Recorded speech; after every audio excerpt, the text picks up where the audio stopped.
All right, hey there. It's been a little bit since I've done one of these videos, but I've been playing a little bit of CS recently. I just graduated, so I've had a lot more time for this sort of thing. And I was playing some five stacks in the Wilson's Discord. We're doing some FACEIT games. Had two phenomenal games, generally a ton of fun, just back to back. And after one of the games, one of my teammates in game, we're spectating. His name is Chill. He messages me and it's like, yeah, you got any tips to get better? And what I talked about is really just ineffective movement. It's one of the main things that I see at these lower elo games where the movement just isn't as refined as I'd really like for it to be. And because of that, the crosshair movement isn't as refined. Because the movement is refined, it kind of cascades from that. So we're going to be watching. I'm going to point out a couple of rounds in particular I want to talk about, and then I'm going to hop into a private lobby and talk about it from there and kind of give examples. All right, so the first round I want to bring attention to is this round. It's round 3. They've won the first few rounds, but we decided to go for a little bit of a force here.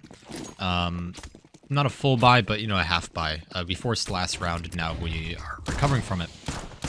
He's going to run across here, and so we're still figuring out how everyone's playing Mirage at this point, but you're coming across here, Chill is, and he's gonna be fighting ramp. This is not a good fight to be taking, but that's not that relevant. The only reason I say that's because we know they have rifles and we have pistols.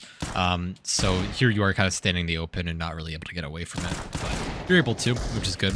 And then you come up to the top ramp, body blocked me a little bit. That freaked me out in game, but it's fine, it happens. But ultimately, what I want to point out here is your movement, especially in this section here that we just finished watching, and then afterwards when we kind of decide that we want to save the round. Back up a little bit, and right here you see you're getting kind of stuck on a lot, not just players, but when we know that there's a player, Tetris, I want you to kind of think about, okay, how am I going to get to Tetris? Like, do I want to be direct path where I just want to W key it? Or do I want to take a wider fight? Like, if you're here and you're going to Tetris, then it might make more sense to kind of take this semicircle thing where you're kind of constantly counter-strafing through it. So that is also a path, running directly to it, running counter-strafing and kind of adjusting your mouse the whole way so that you're always looking at that angle.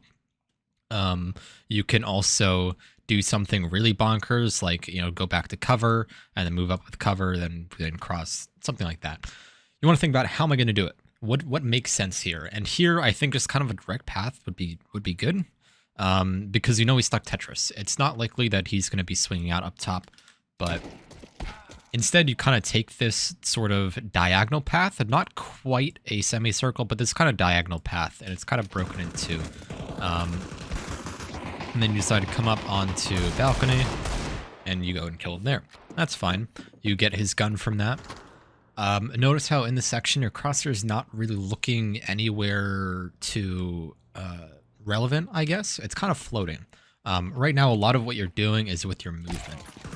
When this guy dies, there's a sort of switch that seems to go off in your head where you're like, okay, it doesn't matter where my crosshair is. And that's not true. You need to have your crosshair ready for other things, whether that is a potential swing from ramp, or maybe you just turn and focus towards mid, something like that. You can still move while doing it, but it's not as easy or maybe as intuitive.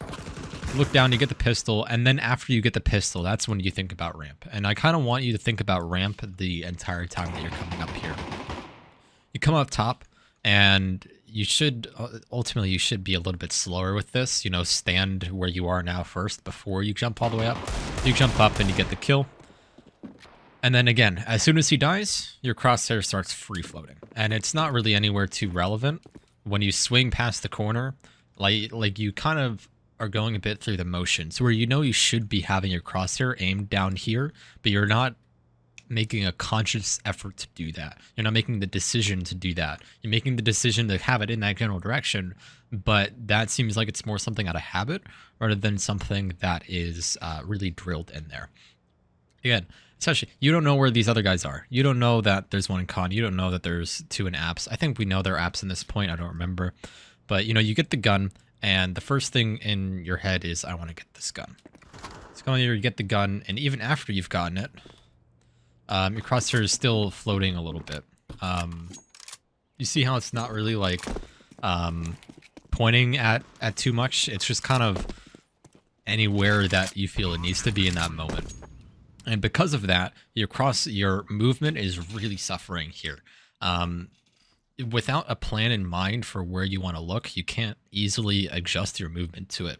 If you say, I want to get to Tetris, then you can move your mouse easily so that you get to Tetris. You know, I know you're going Tetris because I called there was a AK down.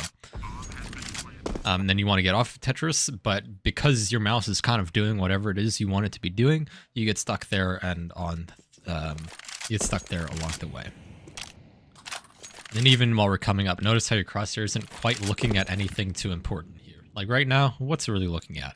It's you're kind of looking so that you can see both catwalk and jungle, but that's not where a player is going to come from. You know, even here, your crosshair is a bit too wide, and now you're reloading. And now you've adjusted it, and your crosshair is now too far into the angle. It's a lot of these sort of conscious decisions. I know I'm going a little fast with it, but when I'm in game, I hope that it's going to be a little bit easier to show. So I just want to point this out as just one example, one round in particular that I think could use some improvement from that. All right, the last thing I want to talk about right now, after this, I want to check out a couple of the T-side rounds. It's just the following round. So you've got the AK that you saved. So we've got a full buy here, full utility. We know they have a full buy, full utility. And now this is pretty much our main gun round. And yet again, we see that you have the ideas. You have this like intent in your mind that you kind of want to do something, but it's just taking you a little bit to do that. So for most of the CT half, I will be Molotoving ramp. And we haven't really established that yet. I recognize I wasn't verbally saying I'm going to molly ramp. So you had this idea. It seems like you were going to smoke ramp, but then you saw I Molotoved it. And then you, what's the word? You changed your mind. I hope that you have your grenades bound, because right now it seems like you're cycling through it. I hope that you have them like bound directly. Like if you press your Z key, that is your smoke key. If you press your C key, that is your like flashbang key. You know, something like that. I hope that is the case. If it's not the case, you need to make it the case. I know you're on a laptop, and so there might not be the like real estate to be doing that, but definitely worth doing.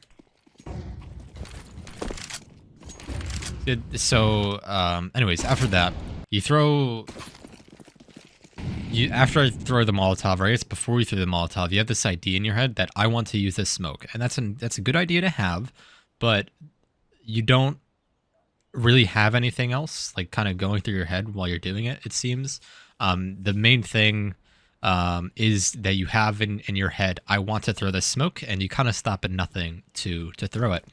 So even though they could realistically swing behind this Molotov, even though they could, you know, smoke it or flash over, or they could get pretty close up to Palace, you still swing it like this and put yourself at risk. And even after you throw the smoke, you change in your head to this like new idea that I want to flash middle now, without considering the kind of risks that you're putting yourself in by choosing to do that thing in this position.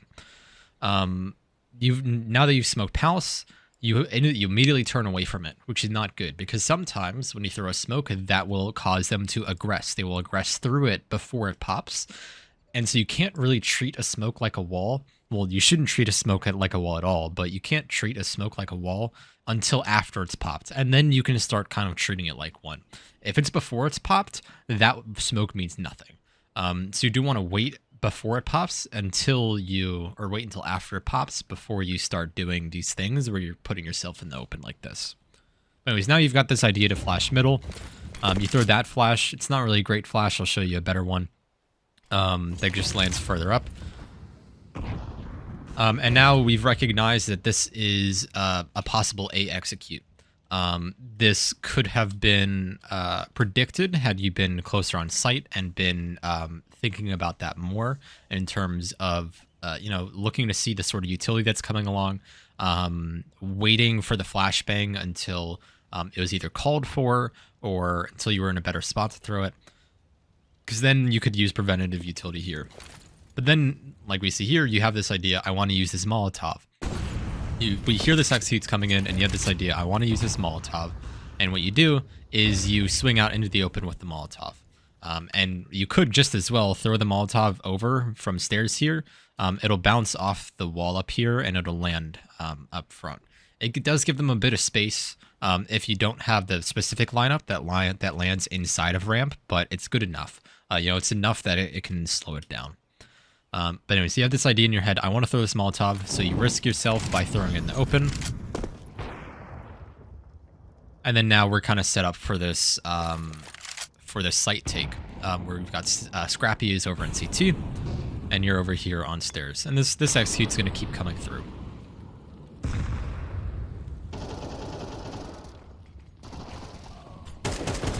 You had a really good shot there. I didn't know that that's what you did, but good shit.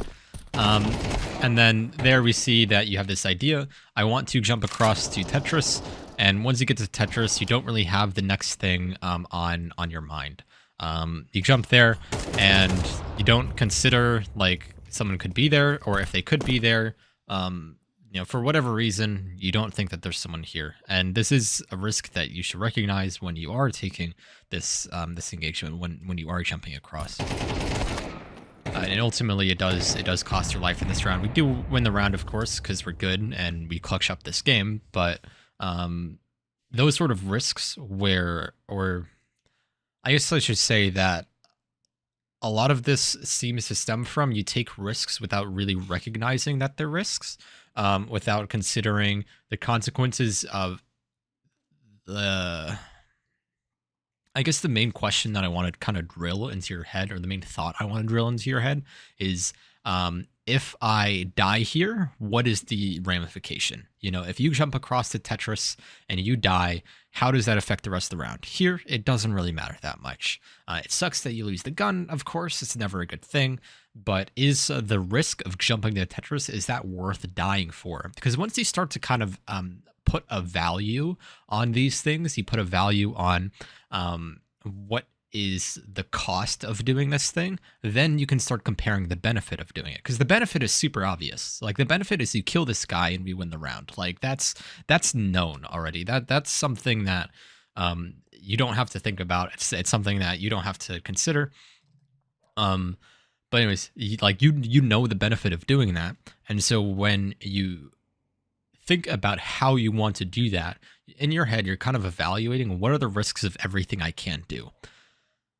The benefit of anything you do here is going to be you win the round, ultimately. Whether that is jumping across, whether that is tucking here, whether that is swinging out towards where I am down here, whether that is throwing a flashbang so I can take a fight, or so Scrappy can take a fight, whether that is flanking and doing something like that. The benefit is the exact same thing. Every single time. It's the exact same thing. That person dies and or we win the round. On T side, it's a bit less black and white. That can be more like the benefit is we have space. And so because we have space, we can apply pressure. And because we have pressure, we can do other things. You can spread the CT side thin. You can isolate 1v1s, those sorts of things. But when you're on CT side, it's a lot more black and white. So the benefit is super obvious. The cost is not so much. And that's what you need to be spending a lot of time thinking about. And I'm hesitant to say that because what I don't want to have happen is that you become so infatuated with the idea of the risk that you forget the benefits. Counter-Strike is a lot about improving your chance of winning as much as possible.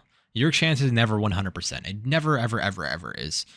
Never is. Even a 1v5, or I guess a 5v1, even a 5v1, even in hell in a 5v0 where bombs ticking off, it's never 0% or 100% chance you're going to win. So what you want to do is you want to maximize that as much as you can. And you do that by making decisions that reduce your chance of failure. So here, jumping across the Tetris, probably not a high probability chance to win. But if for some reason you decide that is something that is worth doing, then you need to be aware of how you can prevent the things that will kill you. When you jump across, I need this to clear the drawing. Excuse me. When you jump across, you need to be aware of what am I exposed to? What is going to kill me when I do this? Whether that's someone tucked up top, that's someone tucked down here, that's someone tucked underneath, that's someone who swings out from ramp, that's someone in palace. Those are really the 5 people. So we can group all these people into one group. Put someone in ramp, put someone in palace. Those are your 3 risks.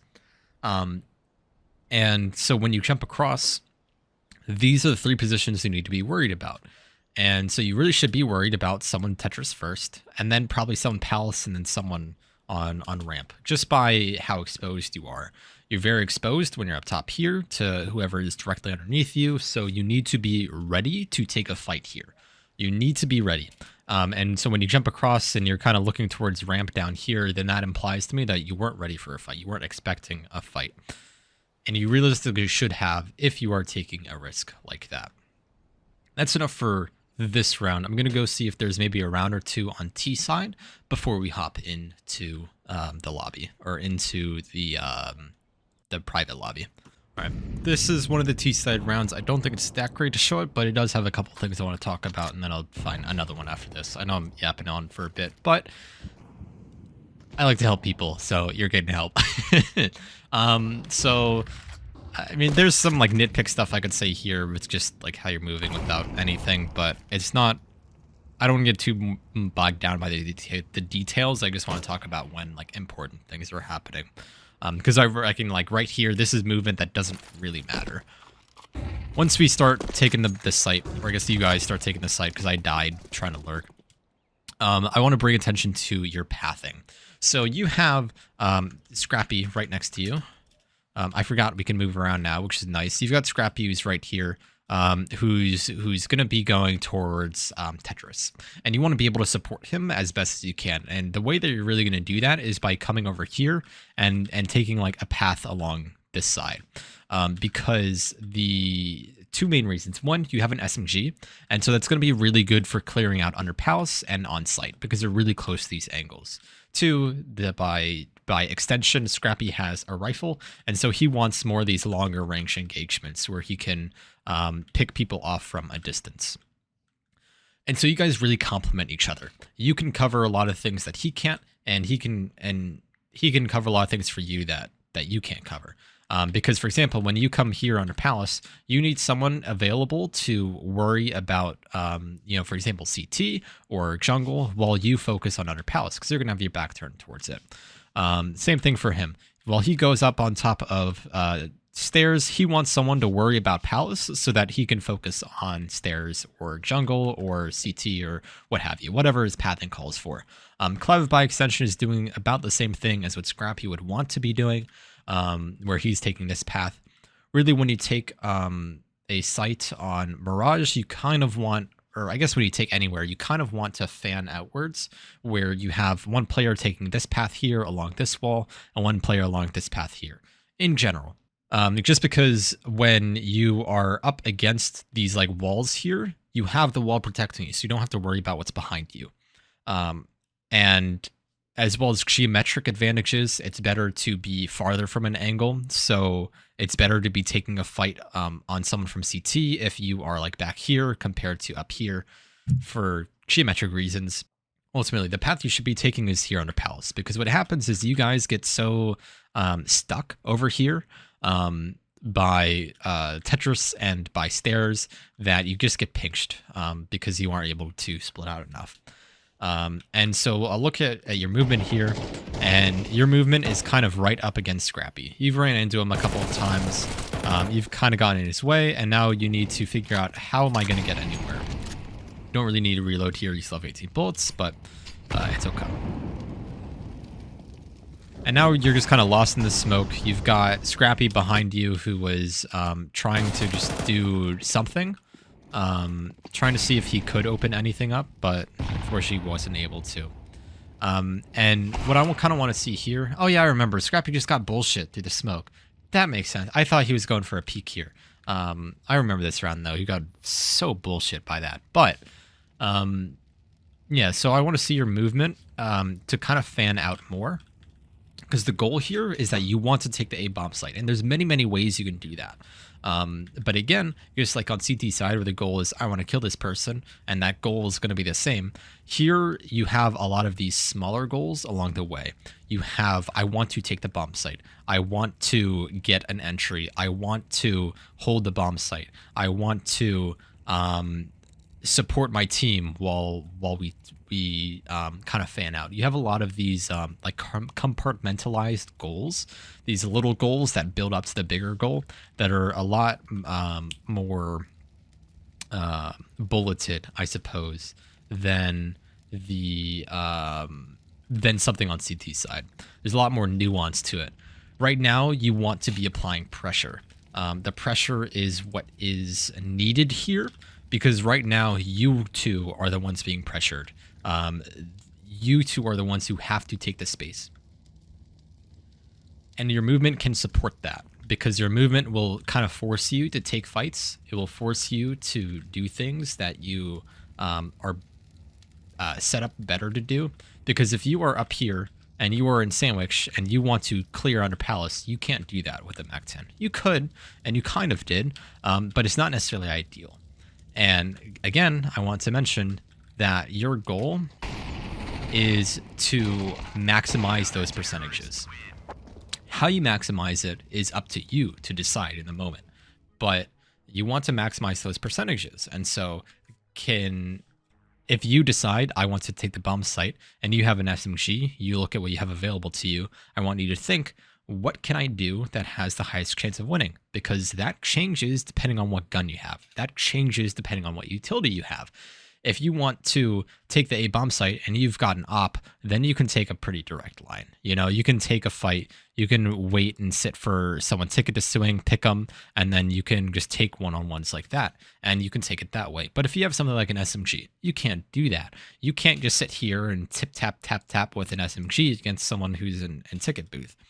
So you have to account for that. You know, you have to take a path that will help you avoid ticket, that has cover for you, so that you can focus more on these other angles. Then you can worry about ticket once you've closed that gap. And AK, of course, is like the hybrid of the two, where you can play a bit more passive. You can sit here, take a couple 1v1s, but you still need to take a fight here and there. So movement can really help with that. And just having a plan, having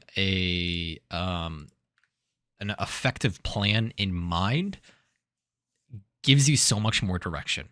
And that's what I want to kind of focus on. I know I said that when you messaged me that I'm mainly talking about ineffective movement.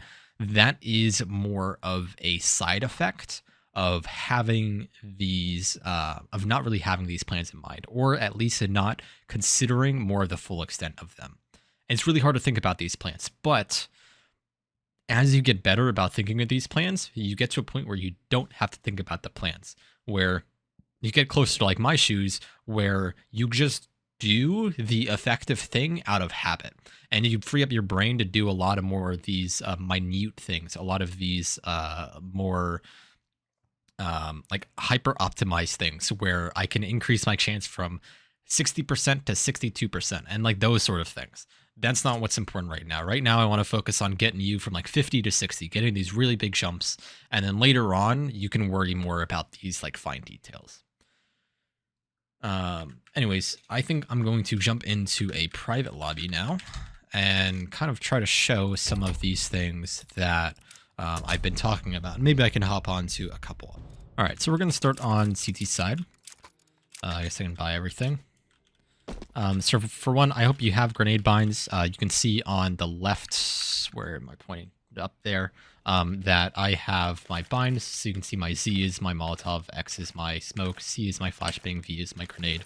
And you see that lines up with it in the bottom corner there. You know, the first one is Z, that's the Molotov. Second one is the smoke, that sort of thing. So hopefully you have that set up. The other thing that I want to mention really quick is the flashbang for mid. Throwing this flash is okay. It works most of the time, but it's not perfect. I believe this is my rethrow bind. Yeah, it's not perfect. It does do a pretty decent job, but someone who's here will see it coming, or might be able to see it coming. Or if someone's holding an angle like this, then that won't even hit them because it pops back there. So what's better is to throw a flash above here. As long as it goes above that building, it's perfect. It's going to land much closer to them, so whoever is up here will get hit.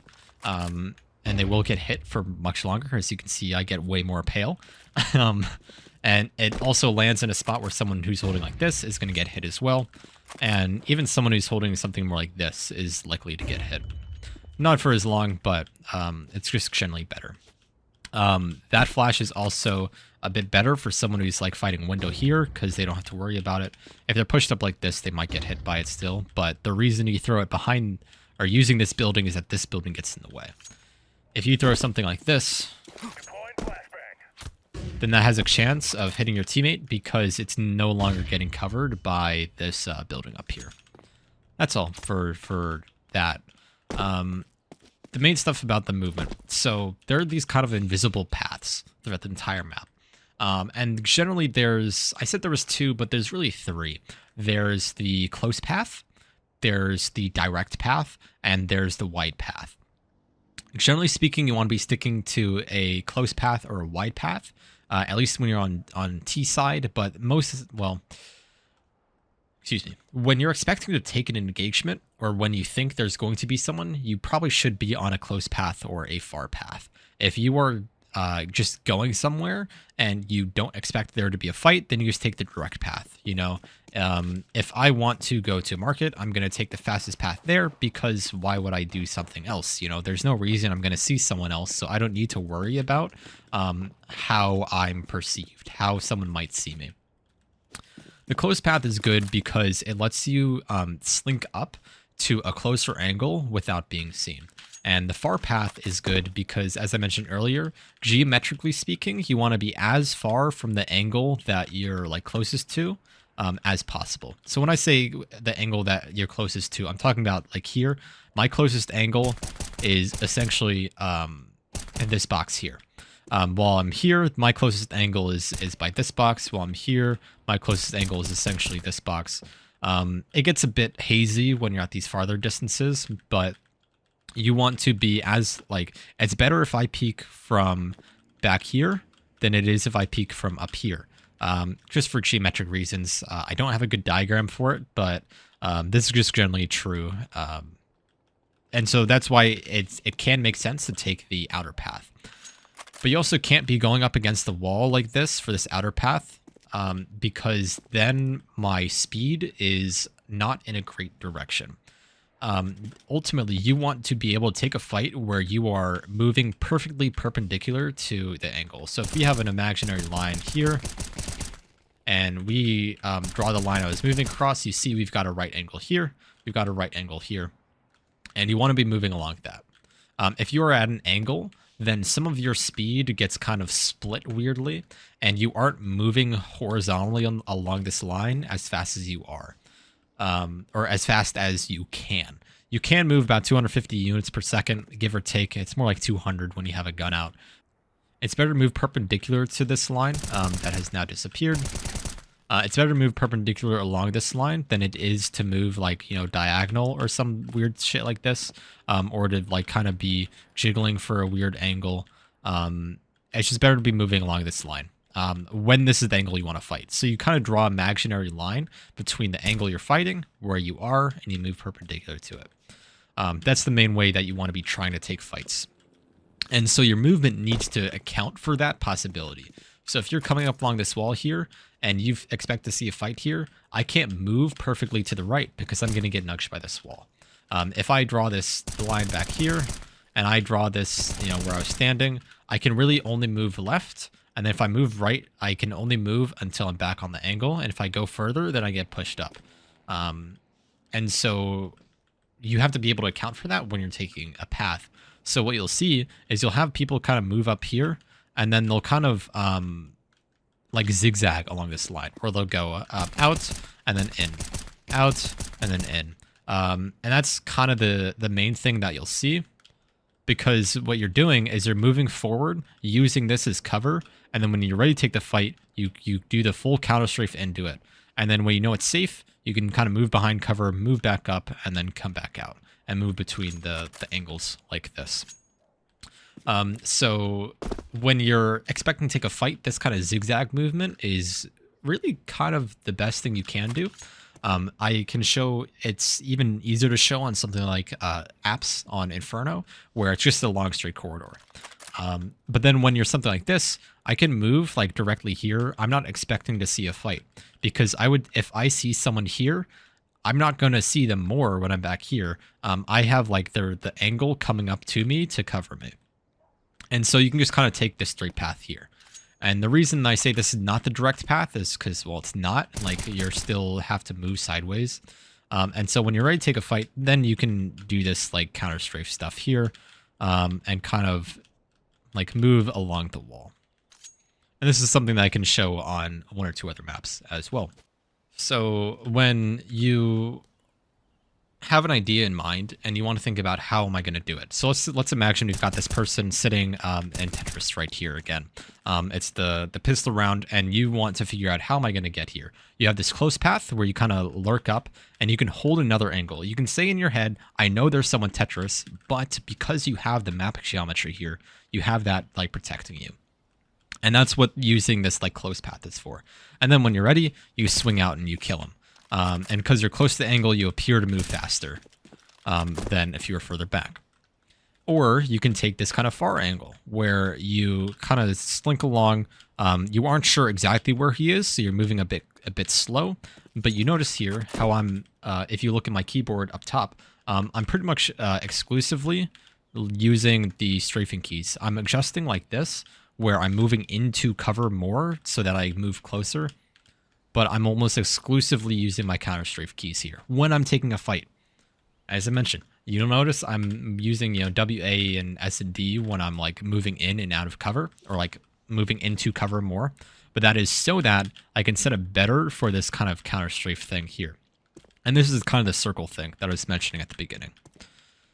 Where you can kind of keep your crosshair like trained on this angle here, this imaginary like line.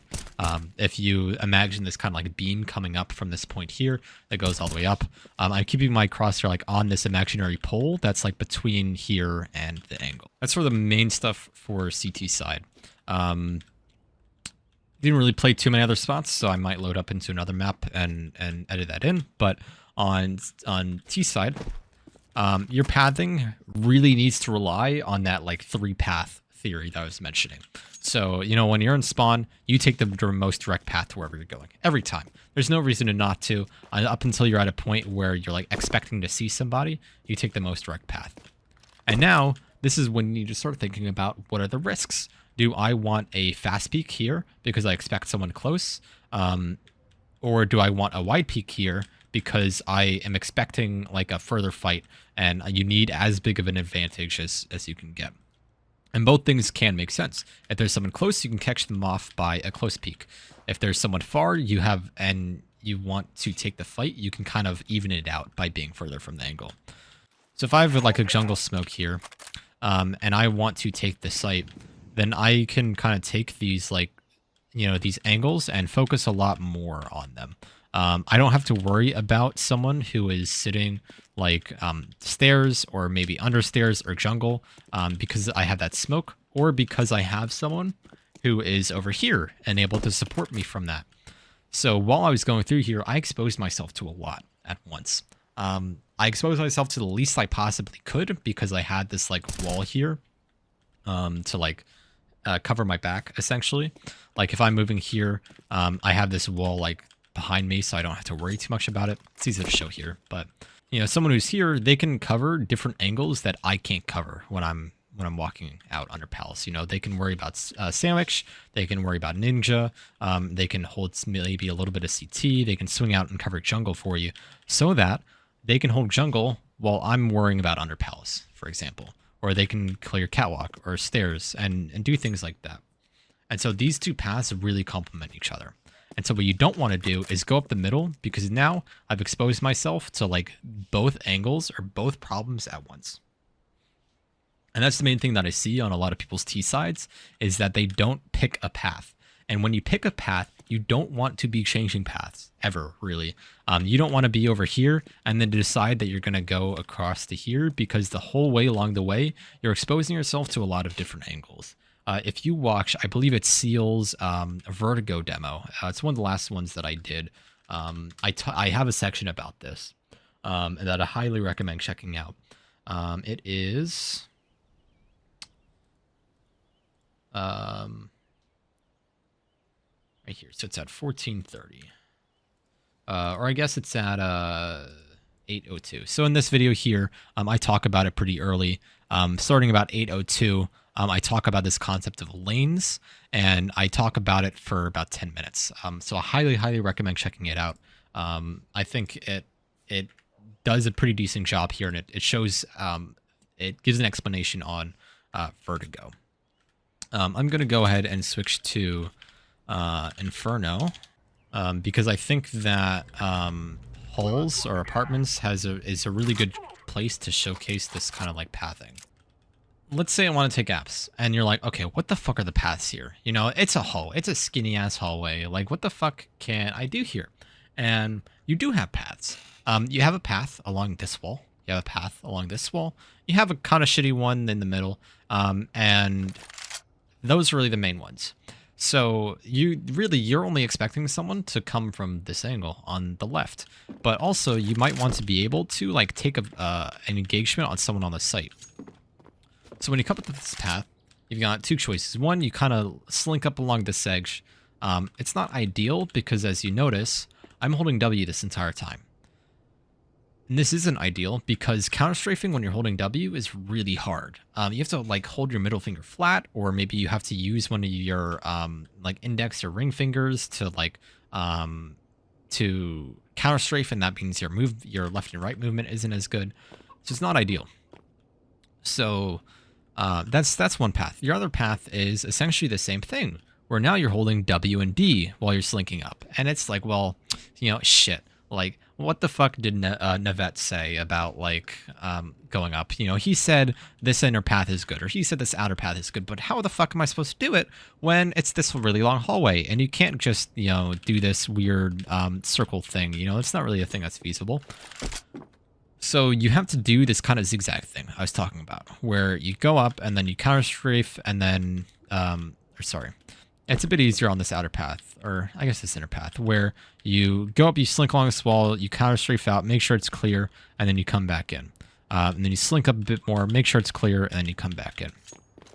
So by coming out here, you've essentially said that this, like between here and here, or I guess maybe here and here is clear, because if you've gone out, you've cleared it, and now you can go back in, and you can feel safe about holding W for a little bit. Not too long, but just for a little bit. And then you can go back and you can work on clearing the angles again. And it's the same thing when you take this outer path, where when you want to, like, or I guess, like, this is why the outer path, it works, but it's not as good. Because as I mentioned on Mirage, you're kind of running up against this wall.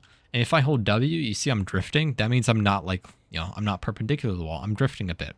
And this isn't good because your speed is not along this like perpendicular like axis to whatever angle that you're taking. And so you want to be able to kind of take these zigzags. So you'll see that as I'm coming up and as I'm getting closer to the angle, I'm taking these zigzags. And kind of what I'm doing is, remember how when I was at Tetris and I said there's like this invisible pole along the angle. It's like right out from the angle. You know, even though I'm looking here, I'm not looking at this box. I'm looking more at like this wall here. And I'm imagining, okay, if someone is sitting right here, their head will be here. Like that's kind of what I'm imagining. And so when I'm doing this zigzag and I'm getting to this point here where I'm clearing the angle, I'm basically pretending there's a player there. I'm putting a pole there and I'm jiggling around it. I'm jiggling around it and moving. So each time I'm moving my crosshair, I'm picking a point. I'm gonna put it like out here, and you swing into it, and then you kind of move out. Now I want to have, I want to think maybe a player down here, and I pivot around it. I want to think about someone on balconies, so I prepare for that. Maybe I'm down in pit, and I want to kind of pivot around someone who's potentially by moto. I think about lane. I'm like, okay, someone's here. Okay, now I'm going to worry about someone who's by this barrel. I'm going to worry about someone who's like by quad. That sort of thing. if we had YPRAC maps, this would be so much better because the YPRAC maps will show you some pathing. It will show you where all the common enemies are. We have 2 whole maps, which are basically YPRAC that I can share with you.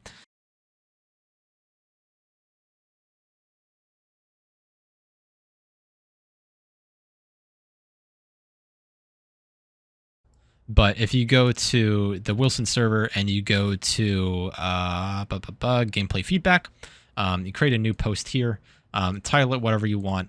You attach. Okay, so if it's Faceit, put the Faceit like Max Lobby link here. If it is matchmaking, then what you're gonna do is go to watch and then copy this max sharing code and paste it in here instead. Please provide some context. So for example, I believe this player, nope, that wasn't a great one. This player actually had a really fucking good one for me where he just gives some background. I don't really need to know like, this stuff, but just stuff that you really want to know about in particular. And unfortunately, I have like 15 of these to go through. I'm the only one who does them. Antlion did do one of them here for Rabbi 1, but yes, I do go through these, and I will be doing some of them. So that's what I recommend. Alternatively, what you can do is you can skip the wait. So if you click on the server shop, you can go ahead here and you can purchase a demo review or a live demo review with Wilson.